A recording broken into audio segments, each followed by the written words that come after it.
I kick it? Yes, you can. Can I kick it?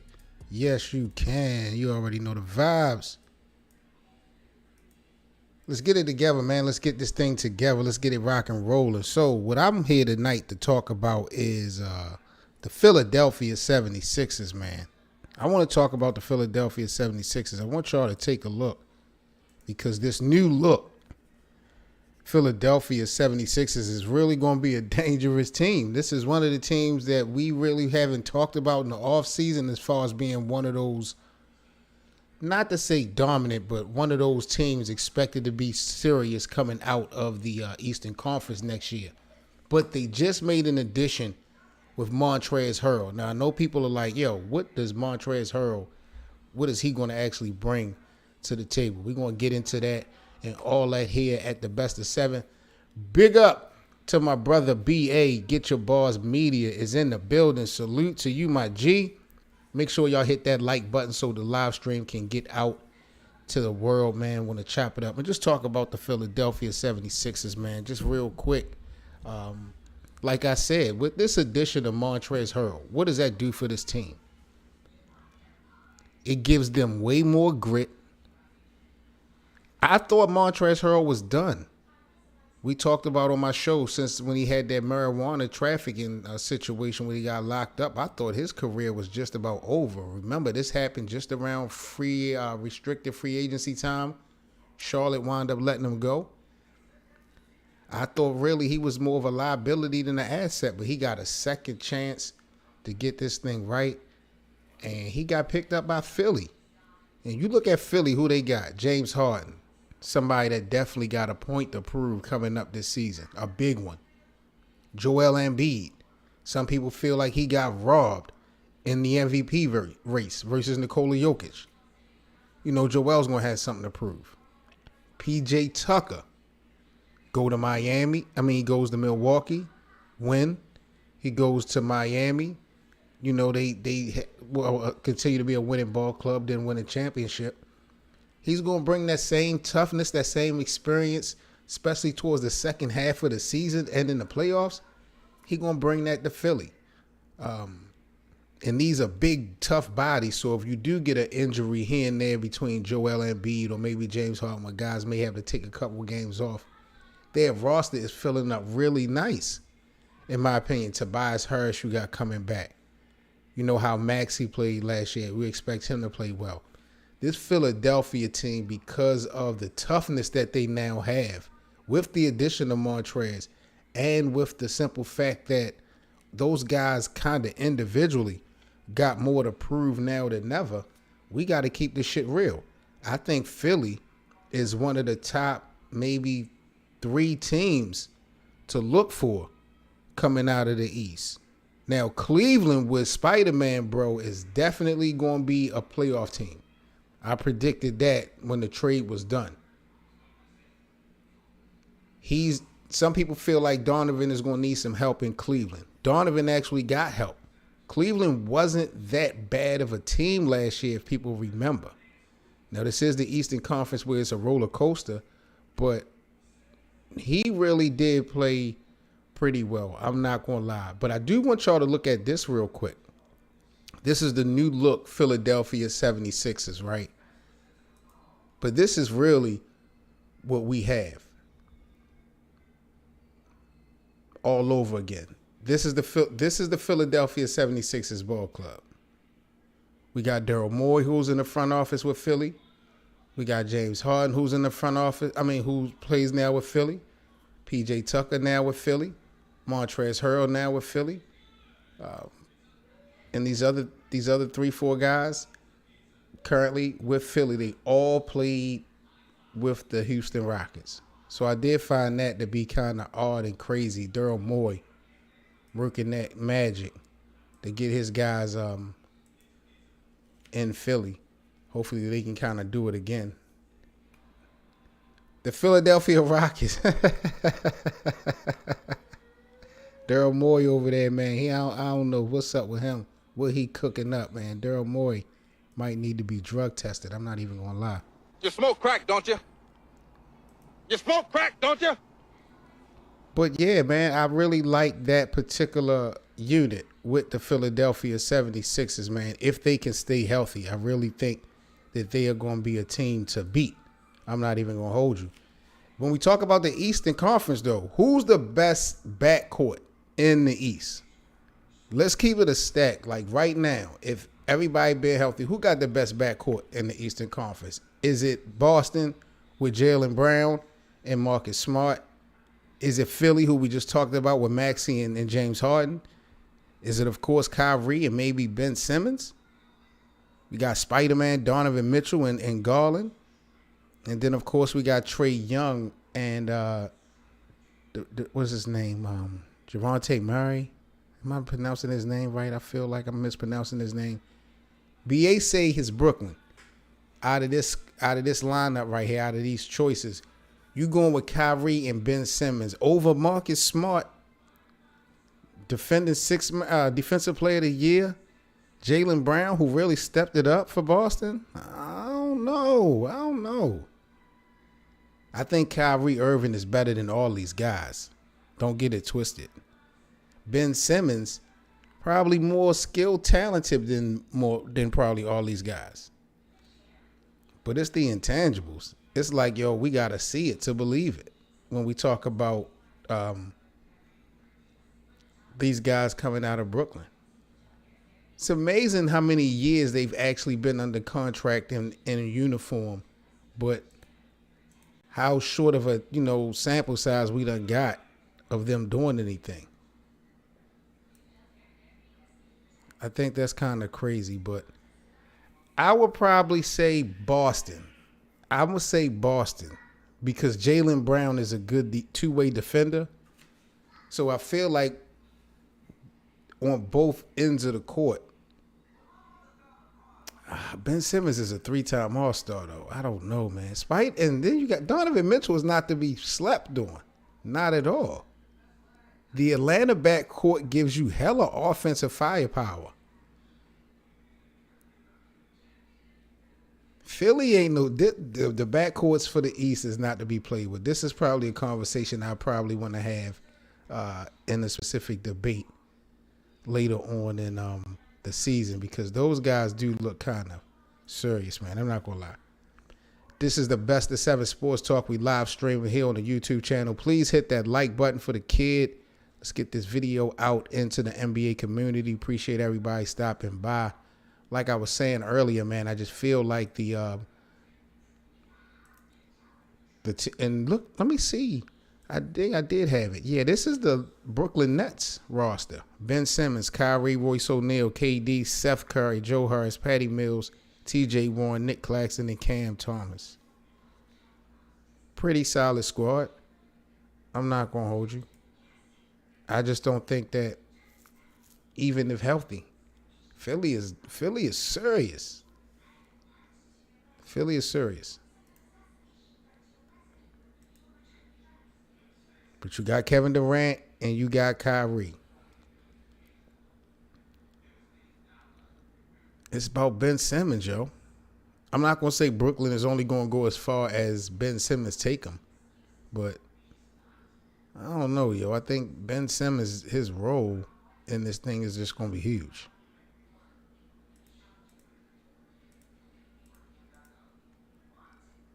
I like Philly, though.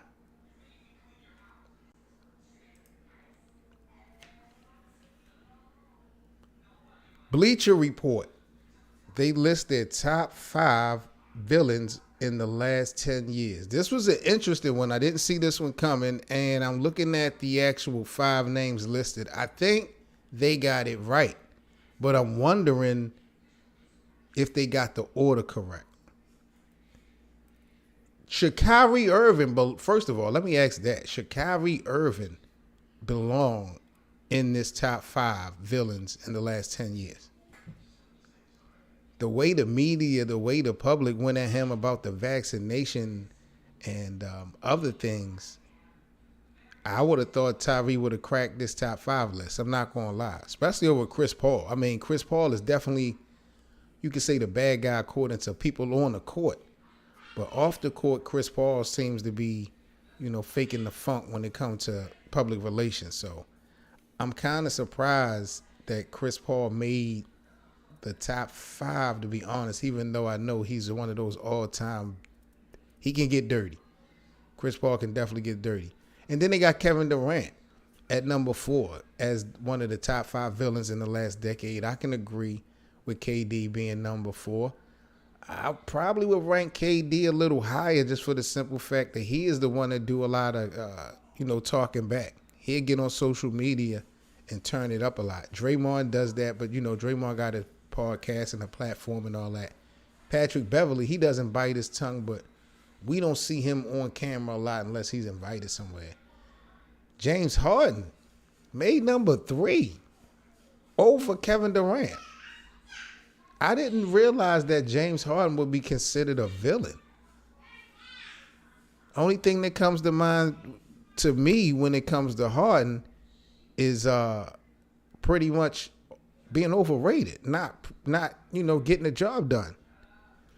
Salute to my brother Anthony in the building, man. Salute to all my guys, man. Y'all already know what it is. Hit that like button. We are rocking and rolling here. Appreciate y'all. You're back. Thank you very much. You already know. So they got James Harden number 3. I'm not really sure about that. He might not be loved, but I didn't know James Harden was one of the top villains in the NBA. He don't give me that vibe. Not at all. Maybe to the media if we're talking about, but I don't really see him declining a bunch of interviews. I don't really know where James Harden name come from. Anthony says with the hate he gets, I'm surprised LeBron isn't number 1 on the list. I just think that when we talk about villains though, Ant, you got to have an attitude. I think these guys kind of got like nasty attitudes. Kind of, play dirty. LeBron, for the most part, don't really cross that line. Even on the court, he don't really play dirty. Maybe, Isaiah Stewart will probably, doubt me on that. But LeBron don't really do too much of crossing that line. We've seen Chris Paul cross the line. KD, we see how turned up he get on social media. His clapback game is crazy. Pat Bev, we know how he give it up. Draymond Green, we know how he give it up. The James Harden thing is just really kind of confusing to me. Pat Bev at number 2 is being the top 5 villain. He deserves to be in the list. He deserves to be on the list. Pat Bev, he's a shit talker through and through. So I can rock with that. And Draymond, number 1. I think well deserved. Draymond gets the top 5 villain. Gets number 1. But if they would have said Kevin Durant, I would have been good with that. Most hated, LeBron is getting number 1. No doubt. Most hated, LeBron James is definitely getting number 1. Lance Stevenson, perfect name. And if we're talking about, last 10 years, last decade, he's been a pain in the butt in the last 10 years for sure. That's a great name, bro. I think for real, especially Lance. And Lance, I think, played a little last year, I think, right? Or did he just retire last year? Yuck, man. Appreciate the subscription, bro. Salute to Yuck, man, in the building. Shout out to the new subscribers, man. Appreciate that, you guys. But, that's a beautiful name. Lance Stevenson is one of them ones, man. He definitely was a villain. I said Kyrie, you know what I'm saying? BA, I thought Kyrie would have been on here, especially from, the reaction that people gave him from the vaccination and him taking time off. The situation in Boston, how that played out. Him leaving Cleveland. I would have definitely thought Kyrie over Chris. Chris Paul is a bad, dirty, sneaky guy his whole career. But I think only players really got to be having a problem with Chris Paul. He don't give the referees too much hard of a, time, and he don't give the media too much of a hard time. But Draymond being number 1, You can't argue that. That podcast done took Draymond to another level. I don't know how long he gonna remain in Golden State though. I'm gonna keep it real there. I know they just won a championship, but time gonna tell how that play out. But what y'all think about Philly though? Real talk, man. I just feel like this is a team that we sleeping on. Ain't nobody really been saying nothing about the 76ers when we talk about this upcoming, season. I know they just signed Montrezl Harrell. He get another chance, second chance at it, coming off of the arrest. My bro, legend in the building, man. Salute Battle Rap Opinions in the building. Salute my guy. Good to see you. Just chopping it up, man, talking about, the Philadelphia 76ers and now that they constructed, I just feel like they more gritty, more, they got more gutter. They got more gutter with Montrezl Harrell, and they picked up P.J. Tucker. And all these guys got something to prove. Now, B.A. hit the shit on the head. I don't trust James Harden either, bro. I don't trust him either. But when you look at what these niggas got to prove, Harden definitely got something to prove. Montrezl Harrell getting another chance at it. He got something to prove. Joel kind of getting robbed of the MVP some feel last year to Nikola Jokic. He got something to prove. P.J. Tucker, he was a winner in Milwaukee, went to Miami, helped them, go far into the postseason. So he's coming to Philadelphia with that winning veteran presence, with an expectation to get these guys some good basketball in the second half of the season. Maxey, the way he came out, he pretty much broke out. It was his breakout year last year. Tobias Harris really is key because Tobias Harris can play. Nice length and size. I think, he can shoot. But, Tobias is a little bit iffy for real. I'm going to keep it a buck. He can. Maxey, like I said, he really showed me something last year. We see guys come and go, have great seasons, great half a years. They be kind of like one and done. Or because there was so many injuries, niggas was able to get some minutes in and be productive. But he showed consistently throughout the year that he's going to be one of those guards that's going to be serious coming into the upcoming season. And that's why I was asking, like, when you look at the point guards in the East, this is dangerous. It's hard to really gauge who has the best backcourt in the Eastern Conference. My brother B.A., he said he going with Brooklyn. When I look at this right here, I feel like maybe Boston may have the edge at the backcourt. But I don't know. My brother Scrub Zero, he say the 76ers is winning nothing with James Harden, Joel Embiid, and Doc Rivers. I forgot. But see, that's another person that got something to prove, though. So I'm just looking at it like, okay, what are these guys going to be up against going into the season? Everybody talking about KD and Kyrie. Donovan Mitchell now with Cleveland, that caused some headlines. And people feel like Boston got a good chance to run it back. What is Milwaukee and Miami and some of these guys, what they going to do? Philly is the team I think we shouldn't be sleeping on. But that's just my opinion, though. I'm not even going to lie, y'all.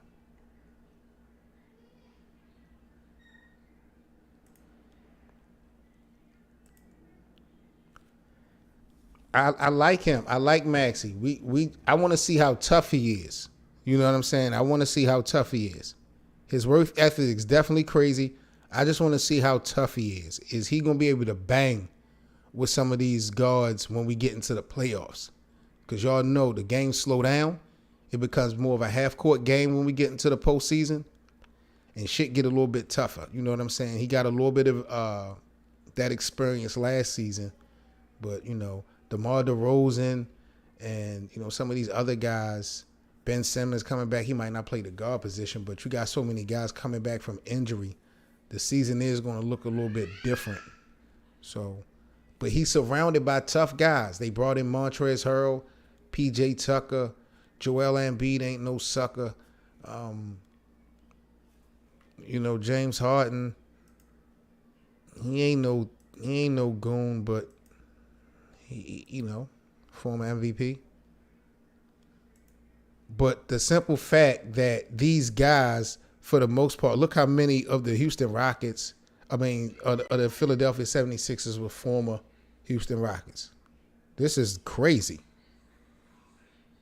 This is all Daryl Morey's doing right here. James Harden, Montrez, PJ, Daryl. These guys are all in Philly now, trying to run it back.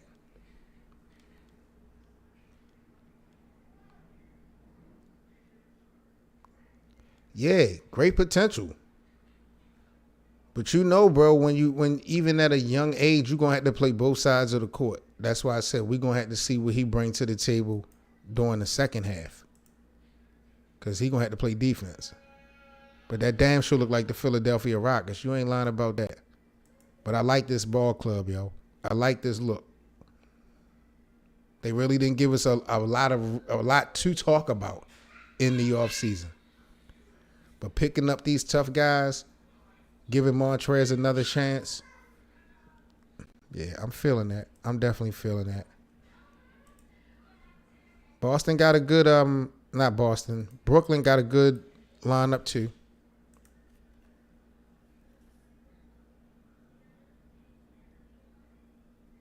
I ain't gonna say Brooklyn got a good lineup. I take that back now that I look at it.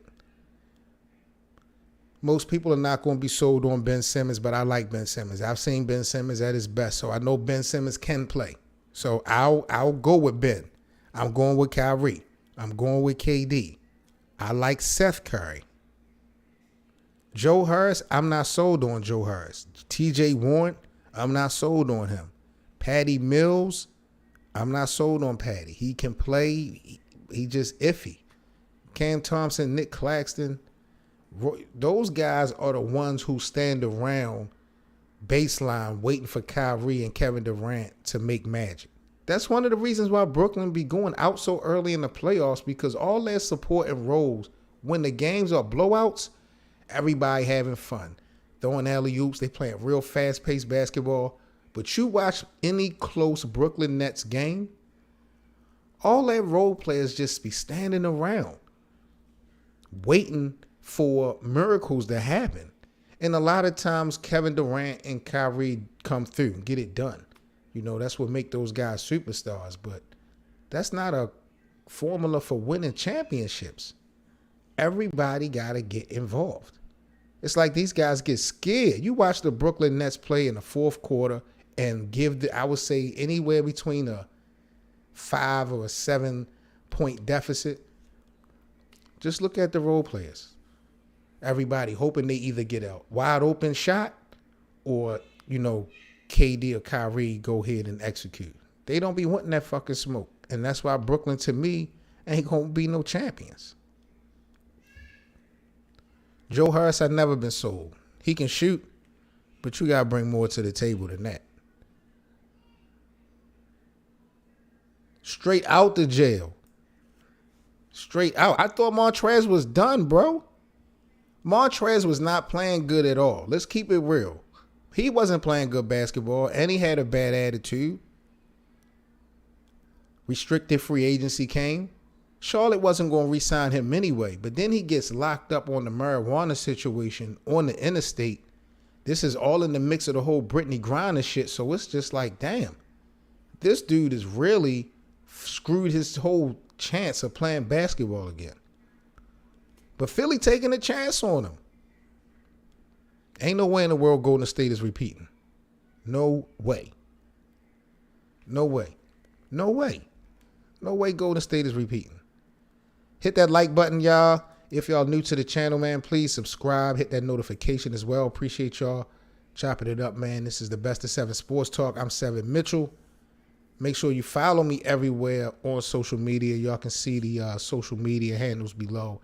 I will be doing live shows twice a day. I'm going to have the StreamYard live panel. It's going to be called the NBA. I forgot the name. I think it's called Open Court. So I'm going to be doing daily live streams on the StreamYard with the open panel. If anybody want to come up, talk some shit about the topics that we got for the panel. So I'll be doing that every day. And I'll also be going live here in this format, just breaking a couple things down. and chopping it up with y'all. But I just wanted to tap it in with y'all and just give y'all my thoughts. I'm not going to hold y'all up no more, but I do like this Philadelphia 76ers team. I think this is a team we've been sleeping on.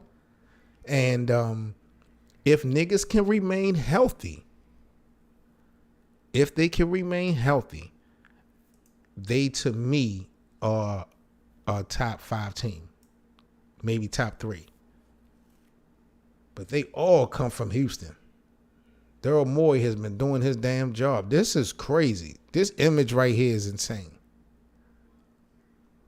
All these people are currently under Philly, but they all used to be in Houston. I don't know, man. Y'all let me know what y'all think, man. This is 7 Mitchell, and I'm about to get up out of here. Y'all already know the vibes, man. Y'all stay safe. Round of applause for the kid.